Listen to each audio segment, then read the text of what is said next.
नमस्कार मंडळी. जूनचे सगळे रिझल्ट्स येऊन झाले, जून क्वार्टरचे. ओके, तुम्हाला माहिती आहे क्वार्टरले रिझल्ट्स येतात. कधी येतात तर जून एंडचे रिझल्ट्स येतात साधारण जुलैमध्ये.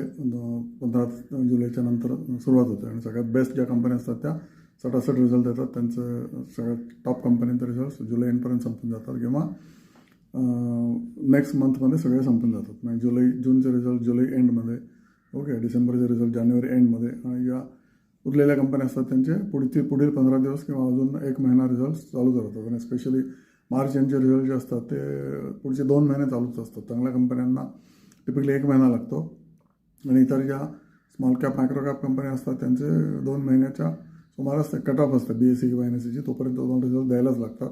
ते लिस्टिंगची एक नॉर्म आहे की तुम्ही क्वार्टरली रिझल्ट्स या तारखेपर्यंत किंवा within 2 months of the quarter end has to be published वगैरे वगैरे. तर आता जून एंडचे रिझल्ट्स कुठल्या कंपन्यांचे उत्तम आले तुम्हाला TV वरून वगैरे कळलं असेल किंवा तुम्ही पण बघत असाल. पण त्यातल्या त्यात जे रिझल्ट्स चांगले आलेत आणि ते शेअर अजूनही खाली आहेत, ओके, तसे काही मी तुम्हाला शेअर सांगतो. त्याच्यापैकी सगळ्यात पहिला आहे तो central bank. Okay, central bank अजून 31 रुपयाला रिझल्ट्स उत्तम येऊनसुद्धा. त्याच्यानंतर दुसरा आहे तो टेक महिंद्रा. हा सुद्धा अजून खालीच आहे, टेक महिंद्रा रिझल्ट्स. त्याच्यानंतर जर रॅलीज इंडिया, तर हा सिजनल शेअर आहे, आपण डिस्कस केला. रॅलीज इंडिया सध्या 210ला सुद्धा अवेलेबल असू शकेल आणि त्याची कॅपॅसिटी आहे 300च्या पुढे. ओके, म्हणजे एका वर्षातच तुम्ही जर चार्ट बघितला तर हा शेअर एका वर्षामध्ये, आपली ह्युमन मेमरी खूप शॉर्ट असते, पण एका वर्षामध्ये हा शेअर तिसऱ्यांदा 210च्या तिथे आलेला आहे. 3 times, okay, in 1 year.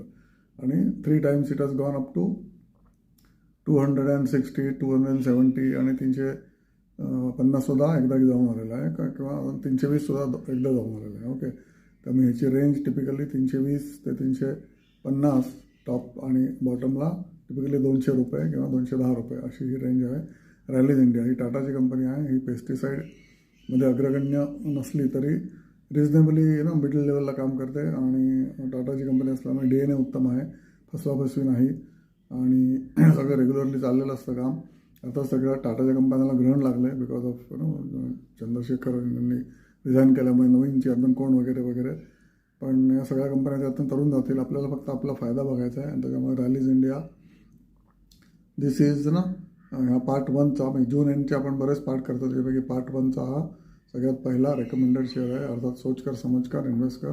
Rallis India जर तुम्ही आत्ता घेतले तर तुम्हाला टिपिकली विदिन 4 months और विदिन 1 year तो शुअर, पण विदिन 4 months तुम्हाला जबरी फायदा होऊ शकतो. किती फायदा होईल ते तुमच्या लकवर अवलंबून आहे, तुम्ही कधी विकता त्याच्यावर अवलंबून आहे. ओके, तर समजा 210वरून 250 गेला, काही लोक तिथे विकतील, काही लोक 270ला विकतील, काही लोक